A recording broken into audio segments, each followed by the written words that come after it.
तो कैसे हैं आप लोग? ऑफ कोर्स बहुत अच्छे होंगे। आज का थ्योरम है basic proportionality theorem, BPT theorem. बहुत इंपॉर्टेंट है। अगर हम लोग सिमिलरिटी चैप्टर स्टडी कर रहे हैं तो बहुत इंपॉर्टेंट है उसके लिए। तो ज़्यादा यहाँ वहाँ टाइम पास ना करते हुए हम लोग डायरेक्टली थ्योरम में आते हैं। और थ्योरम क्या बोलता है? इफ अ लाइन कहाँ है? एक मिनट। हाँ, इफ अ ठीक है, if a line parallel to a side of a triangle intersect the remaining sides in two distinct points। मतलब समझो, if a line parallel to side मतलब ये कि एक ट्रायंगल है, एक ट्रायंगल है और इस ट्रायंगल में एक लाइन बाहर से आ रही है, एक लाइन बाहर से आ रही है। वो क्या कर रही है? दो साइड को कट कर रही है, दो साइड को कट करेगी, लेकिन जो तीसरा साइड है उसको पैरेलल रहेगी, है ना? Intersecting the remaining two sides, ठीक है। Then the line divides the side in the same ratio या सेम प्रपोर्शन। तो जो लाइन है ना, जिसको कट किया हुआ, जिस साइड्स को कट किया हुआ है, वो उसको सेम प्रपोर्शंस में डिवाइड कर रही है। मतलब ये अपॉन ये हो जाएगा और ये अपॉन ये हो जाएगा। अगर मैं नेमिंग कर देता हूं यहां पर, तो P Q R और यहां पे X और Y, तो यहां पर हो जाएगा PX upon XQ is equal to हो जाएगा PY अपॉन YR। क्लियर है? मतलब यहां का सेगमेंट इक्वल टू यहां का सेगमेंट। यहां पे कंफ्यूजन नहीं होना चाहिए। तो वैसे ही आप देखोगे यहां पर एक डायग्राम, मतलब गिवन जो है, given according to textbook हमने गिवन ले लिया कि ट्रायंगल ए बी सी है, ट्रायंगल ए बी सी है, और जो लाइन एल है, जो लाइन एल है ना, वो है पैरेलल लाइन। वही आ रही है जो ए बी और ए सी को कट कर रहा है दो पॉइंट पर। एक हो गया पी वाला पॉइंट और एक हो गया क्यू वाला पॉइंट, यहां पर कट कर रहा है। और बीसी को क्या है? वो पैरेलल है, बीसी को हो गया पैरेलल। तो उस केस में क्या बोल रहा है कि AP अपॉन पीबी हो जाएगा, AP upon PB is equal to हो जाएगा AQ अपॉन QC। क्लियर है? वही यहां पर वो कॉन्सेप्ट दिया हुआ, यही हमें प्रूफ करना है। अंडरस्टूड? समझ में आ गया होगा। तो हमने जो कंस्ट्रक्शन किया हुआ है, ये देखो, ये जो PC है, PC हमने कंस्ट्रक्ट किया और BQ हमने कंस्ट्रक्ट किया। ठीक है? अभी क्या हुआ, मैंने यहां पर दो डायग्राम को अलग अलग कर लिए, कंफ्यूजन ना हो उसके लिए। ये है A, फिर ये हो गया P और ये हो गया Q, ये है P और ये हो गया यहां पर P। और वैसे ही यहां पर A P Q और C। क्लियर है? फैन चल रहा है ना, तो हवा आ रही है। ठीक है, यहां पे ये हो गया। अभी आप देखोगे, ये यहां बना देते हैं एरो, यहां पे हो गया ये एरो। हम्म अभी इसको अगर हम लोग सॉल्व करें, है ना, मतलब अब देखो जरा, ये जो डायग्राम है, ये जो ये वाला पार्ट है, वो यहाँ पर ड्रॉ हो गया, और जो यहाँ का जो पार्ट है, जो ये पार्ट है पूरा, वो यहाँ ड्रॉ हो गया। तो सिंपल सा स्टेप है, पहले हम लोग ये स्टेप सॉल्व करेंगे, उसके बाद फिर ये स्टेप सॉल्व करेंगे। आराम से हमारा क्वेश्चन सॉल्व हो जाएगा। देखो, अब हम प्रूफ करेंगे यहाँ पे, तो यहाँ लिख देते हैं प्रूफ। प्रूफ में पहला हम लिखेंगे in triangle A P Q and triangle P Q B. ठीक है? यहां पर आप देखोगे पी क्यू क्या है? बेस है। पी क्यू यहां पर लिखेंगे, P Q is equal to base of both triangle, both triangle, दोनों ट्रायंगल का बेस हो गया पी क्यू। तो अब हम लोग यहां पे क्या करेंगे, इसलिए लिखेंगे यहां पर by ratio of areas of two triangle with equal base. क्या रहेगा? बेस यहां पर इक्वल रहेगा। अगर बेस इक्वल है तो क्या रहेगा? अपॉन में, सॉरी, यहां पर क्या है, जो PQ है, अगर तुम इसको बेस मान लेते हो, या बेस मान लो या फिर हाइट मान लो, मैं एक काम करता हूँ यहाँ पे बेस नहीं, इसको हाइट मान लेते हैं। ठीक है, हालांकि हाइट की तरह दिख नहीं रहा है, बट आपको क्या करना है, एक एजम्पशन करना है, एक अज्यूम करना है कि भाई वो हाइट है, हाइट मान लिया। और यहाँ पे भी क्या तुमने क्या किया है, इसको, ये हो गया हाइट। अगर by ratio of areas of two triangle with equal equal height, height equal तो क्या आएगा, अपॉन में बेस आएगा। तो यहाँ पे क्या हो जाएगा, बेस अपॉन में आ जाएगा। इसलिए क्या हुआ कि area of triangle A P Q upon area of triangle P Q B is equal to हो जाएगा अपॉन में A P upon P B. ये हो गया पहला इक्वेशन। अंडरस्टूड। अगर देखो ये सेम सेम है तो ये अपॉन ये आ जाएगा। क्लियर है, इतना आपको समझ में आ गया होगा। अभी बात करते हैं इस ट्रायंगल की। अगर इस ट्रायंगल में आप देखोगे तो पी क्यू क्या हो गया, हाइट हो गया, तो अपॉन में क्या आएगा, ए क्यू अपॉन क्यू सी आएगा। अपॉन में यही आएगा ना, ए क्यू अपॉन क्यू सी आ जाएगा। तो यहाँ पे देखो सेम हम लोग यहाँ पे करेंगे। इन ट्रायंगल एक काम करते हैं, इसको नीचे उतार लेते हैं तो अपने को और समझेगा अच्छे से। एक मिनट।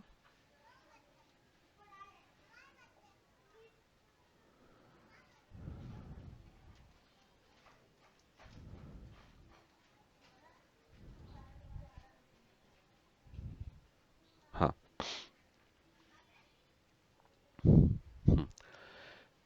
अब यहाँ पे देखो, अगर तो यहाँ पे अगर हम इसको सॉल्व करेंगे अभी, in triangle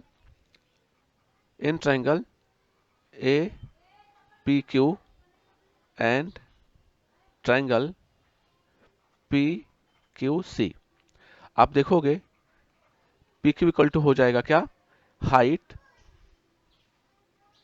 of both triangle. ठीक है, दोनों ट्रायंगल का यह हो गया हाइट, इसलिए लिखेंगे by ratio of areas of two triangle with equal height.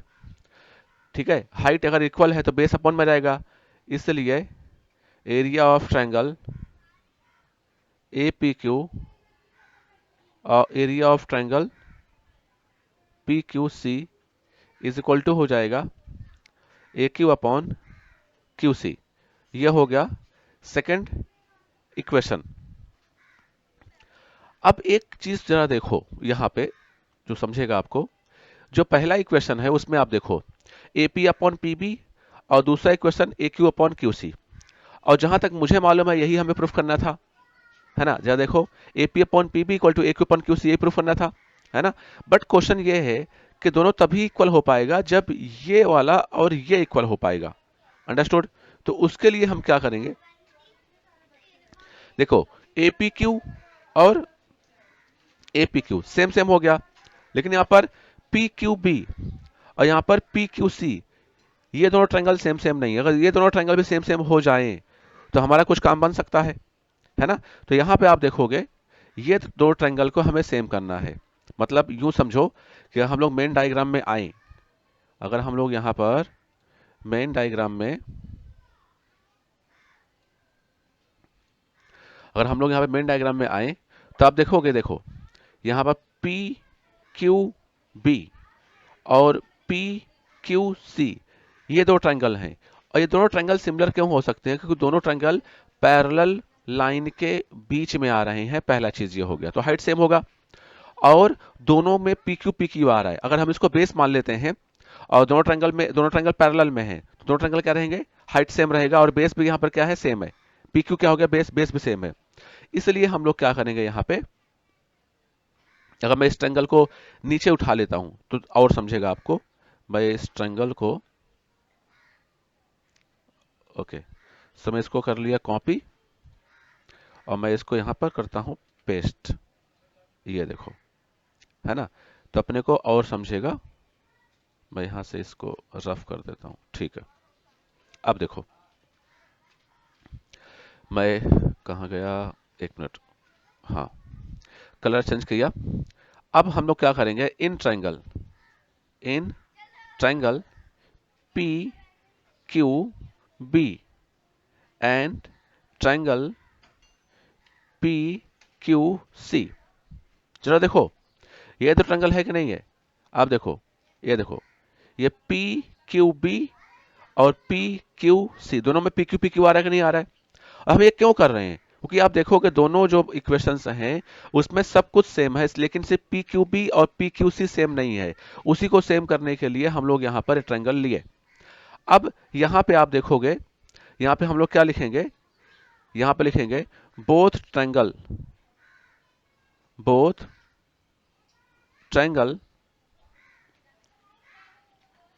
lies between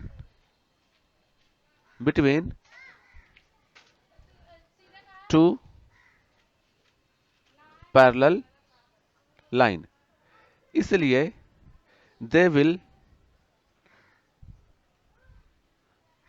have same height। और पी क्यू को हम लोग मान लेते हैं बेस ऑफ बोथ ट्रायंगल, ठीक है। अब दोनों ट्रायंगल का क्या है, हाइट और बेस सेम हो गया। अगर दोनों ट्रायंगल का हाइट और बेस सेम है तो क्या हो जाएगा, इसलिए दोनों ट्रायंगल का एरिया भी सेम हो जाएगा। P Q B is equal to हो जाएगा area of triangle P Q C. ये हो गया थर्ड इक्वेशन। अब देखो जरा यहां पर पी क्यू सी और P Q B same same हो गया, ठीक है। तो अब हम लोग क्या करेंगे, सेकेंड इक्वेशन में जहां पे पी क्यू सी है वहां पर हम लोग पी क्यू बी पुट कर देते हैं। चलो, तो यहां पे लिखेंगे हम लोग from second and third equation. तो क्या हो गया कि अब देखो सेकंड क्या है इक्वेशन, यहां पर ये है ए पी क्यू और पी क्यू सी। तो हमने यहां पे क्या लिया, यहां से चेंज करते हैं, हाँ, एरिया ऑफ ट्रायंगल पी, भूल गया क्या था, A P Q,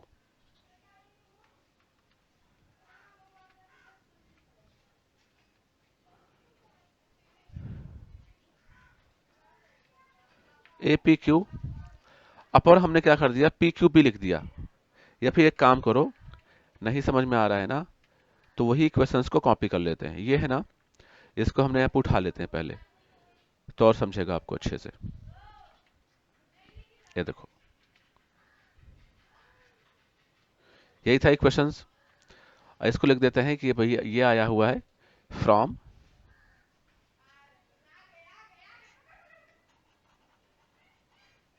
second, from second है, ठीक है।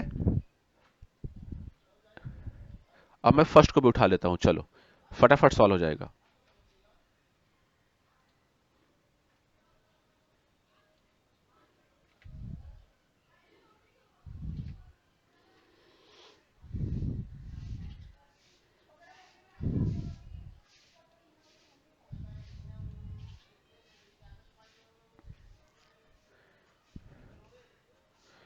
फर्स्ट, अब देखो मेरा बोलना ये था कि सब कुछ देखो, फर्स्ट और सेकंड का जो इक्वेशन आया हुआ है उसमें सब कुछ सेम है, ए क्यू एक, देखो ये equal to A P Q और A P Q same same है, लेकिन बस जो ये है ना, ये जो ये वाला पार्ट है ये सेम नहीं है।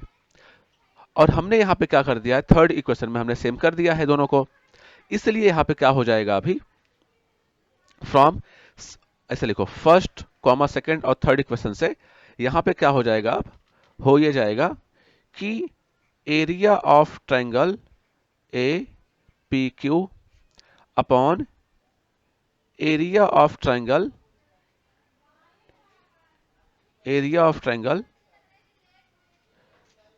पी क्यू बी हो जाएगा, इक्वल टू ए क्यू। मतलब यूं समझो क्या इतने कंफ्यूज हो रहे हो तुम लोग?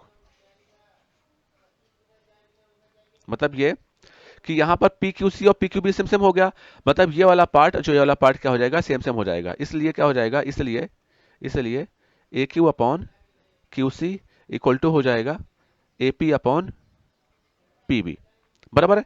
और हमें यही प्रूफ करना था, और हमें यही प्रूफ करना था,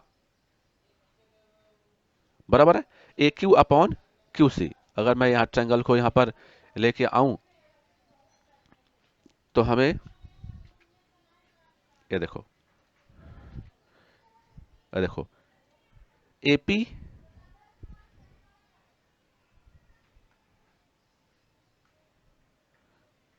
एपी अपॉन पीबी हुआ और ए क्यू अपॉन क्यू सी यहां पे हुआ, बराबर है। तो इसी के साथ ये थ्योरम सॉल्व हुआ। तो लेंदी हो गया, आई नो दैट लेंदी हो गया बहुत, लेकिन मेरा बोलना यह है कि एक एक पॉइंट, एक एक स्टेप आपको समझ में आना चाहिए, ताकि एग्जाम में जब आप बैठो यूं नहीं होना चाहिए कि यार इसके बाद दूसरा स्टेप क्या था, ये नहीं होना चाहिए। इसलिए हमने यहाँ पर एक प्रॉपर सारे स्टेप्स हमने सॉल्व किए और सारे स्टेप्स हमने देखे कि हाँ ये थ्योरम सॉल्व कैसे हुआ। होप सो ये थ्योरम आपको समझ में आया होगा। अगर मान लेते हैं कहीं पर कुछ छूट गया है, कोई टॉपिक, कोई पॉइंट आपको नहीं समझा है, तो आप मुझे कमेंट बॉक्स में बता सकते हो, हम इसको फिर से कवर कर लेंगे, ठीक है। और जो डायग्राम जितने बार भी यहाँ पर ड्रॉ हुआ है, इतने बार डायग्राम आपको ड्रॉ नहीं करना है एग्जाम में, ये आपके समझाने के लिए है, ठीक है। तो इतने बार डायग्राम आपको एग्जाम में ड्रॉ नहीं करना है, बस आपको एक बार ये ड्रॉ करना है और अपने समझ के लिए ये। लेकिन ये जो क्वेश्चन है, ये क्वेश्चन टेक्स्ट बुक में बहुत ही शॉर्ट में दिया हुआ है, तो ऐसे आपको सॉल्व नहीं करना है, बिकॉज आपको समझेगा नहीं ऐसे। तो आप सिस्टमेटिक अच्छे से सॉल्व करो, एक एक स्टेप में सॉल्व करो। जब आपको प्रॉपरली समझ में आ जाए कि स्टेप क्या होता है, तो उसके बाद आप शॉर्टकट अप्लाई कर सकते हो, बट अभी अप्लाई नहीं करना है। रट्टा नहीं मारना कि यार रट्टा मार लेना हो जाएगा। तो होप सो समझ में आया होगा वीडियो आपको। Thank you so much for watching my video. अगर अच्छा लगा है तो शेयर एंड सब्सक्राइब जरूर करो। Thank you so much.